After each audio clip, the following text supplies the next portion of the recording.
భార్య కానీ ఆ కదిరిదేవుని ఎంత ప్రార్థించినా ఎన్ని నోములు వచ్చినా మనం ఎన్ని పూజలు చేసినా కూడా కదిరిదేవుడు మనం కరుణించలేదు కదా. ఇప్పుడు మనము ఏమి చేస్తే ఆ దేవుడు కరుణించి మనకు ఆడపిల్లి సంతానం ఇచ్చాడు ఆ భార్య.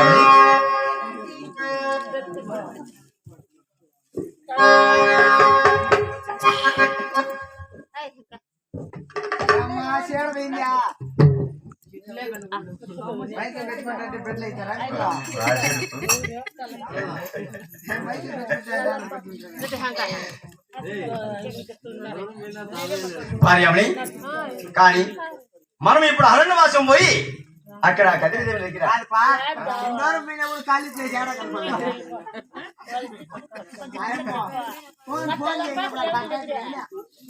భార్య ఆ దేవుడు కరుణించలేదు కానీ అరణ్యవాసం పోయి కదిరి వెళ్ళే కదిరి సింహస్వామిని వేడుకొని ఆ మహాన్లో ప్రార్థించుకుంటే ఆ గేటులో తలంచి స్నానం చేసి కాయ కొట్టుకొని పోర్పించి ఆ దేవుని ప్రార్థిస్తే ఆడవాళ్ళ సంతానం ఇచ్చినాము కదా. అరణ్యవాసం బయలుదేరి పదమంటావు భార్యని. వేగమందు బయలుదేరా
ఈ అరణ్యవాసంలో నడుచుకుని పదమంటావా?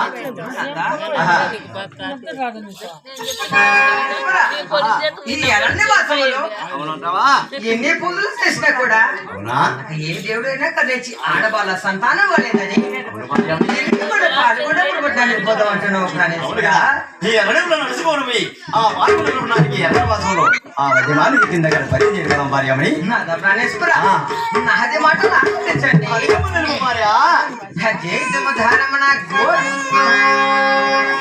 గోవింద నడవలేను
అవునా? పుట్టిన చేతులు ఓదలు వస్తున్నాయి, ఆహా.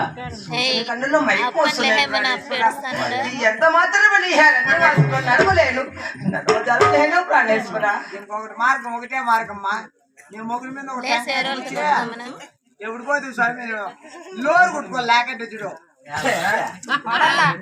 లేకంటే అమ్మ ఊపిరి ఈ అడుగులో ముళ్ళు ఉన్నాయి, రాళ్ళు ఉన్నాయి, నడిచి చూడు ఊపిరి చేతి వస్తానే, చూసిన కళ్ళు మైకు మొత్తానే. అవునరా?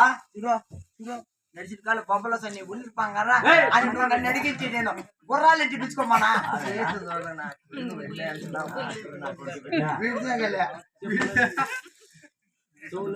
భార్యామణి, సరే ఈ అరణ్యవాసములు ఇక్కడ నిద్రించి మనం తెల్లవారుజాములే అదుపు తీసుకొని పదమంటావా భార్య? ప్రాణేశ్వర, ఆ, ఈ అరణ్యవాసములో అవునంటావా? ఆ పరంధాముల వరకు అలాగే పాటిస్తున్నావా?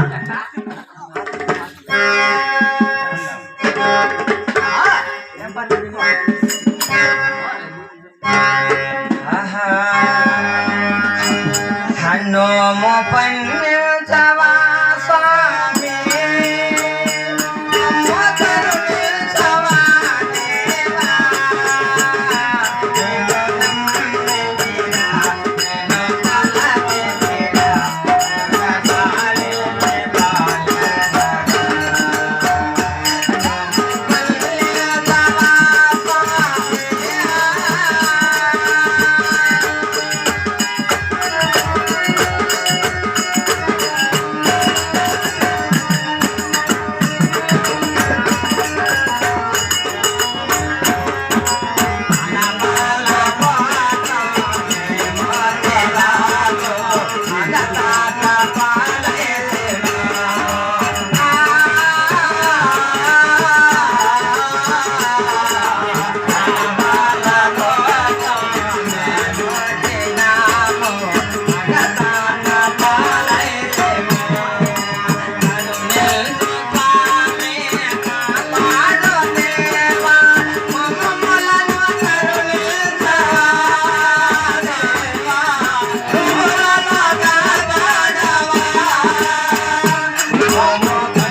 ప్రాణేశ్వర భార్యమని ఎందుకు ఇలా దుఃఖిస్తున్నావు చింతిస్తున్నావు భార్య?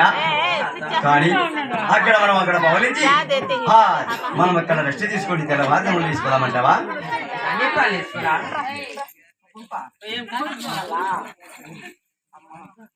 తీరు